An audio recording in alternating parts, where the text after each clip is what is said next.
you enjoyed episode 4 of CxO Bach and but wait, the vendor Ginsu knives. And that stuff happens. I can relate to both sides. I've been a long time CIO of some pretty cool organizations and got to do some pretty amazing things with amazing people and teams. And I've also been on the vendor side, and I understand sales pressure, and I understand monthly, quarterly, annual quotas. So I get all that. I can feel for both sides. But one thing that never wins in the long term is this end of quarter sort of pressure sales tactic. So let me share my screen. I have one slide, of course, show you. And let's see if we can, how good I am here bringing this stuff up quickly. So end of quarter sales pressure. So just don't do it. It makes you look really sketchy.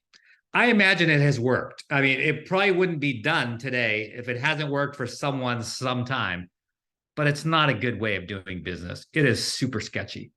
The other thing, it ruins life balance. And I can tell you, I remember I was a younger CIO and I was doing this huge radiology information systems deal. And it was end of year, we'll save you another 25%, end of year, come on.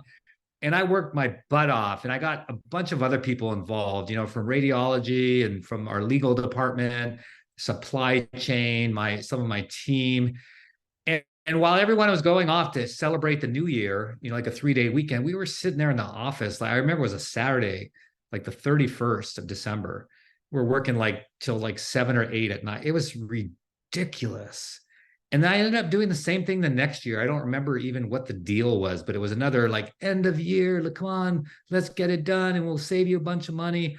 And I'm trying to be the good soldier and, save the organization money.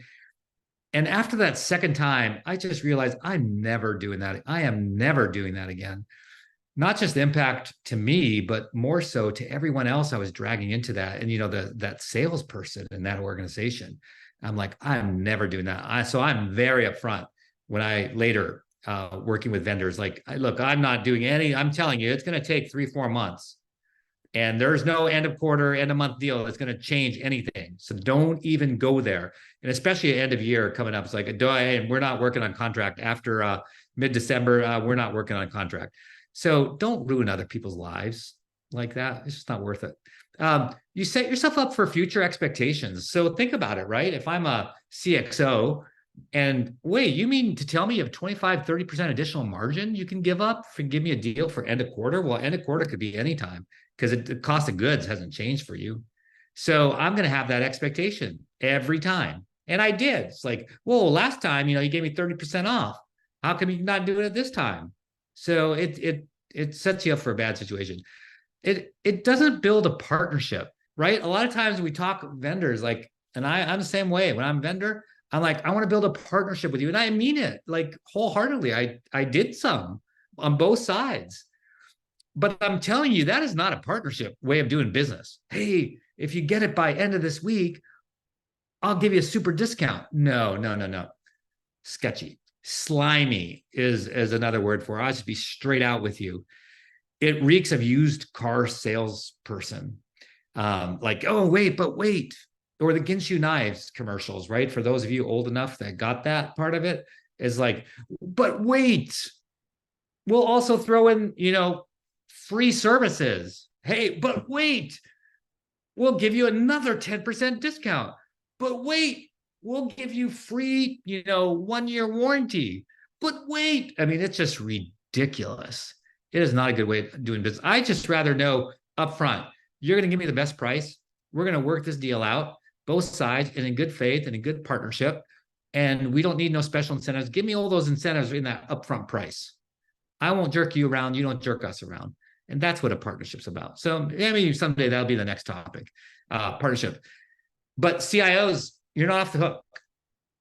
So I've got some episodes coming up for you. But all that said, look, if I can help you in any way, I'm hoping that this bonus material is helpful. If I can help you further, go to my website, marksadvisory.com. And in there, you'll see it's a very simple website.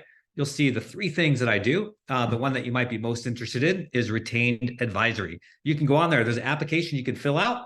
And once you do that, we can talk.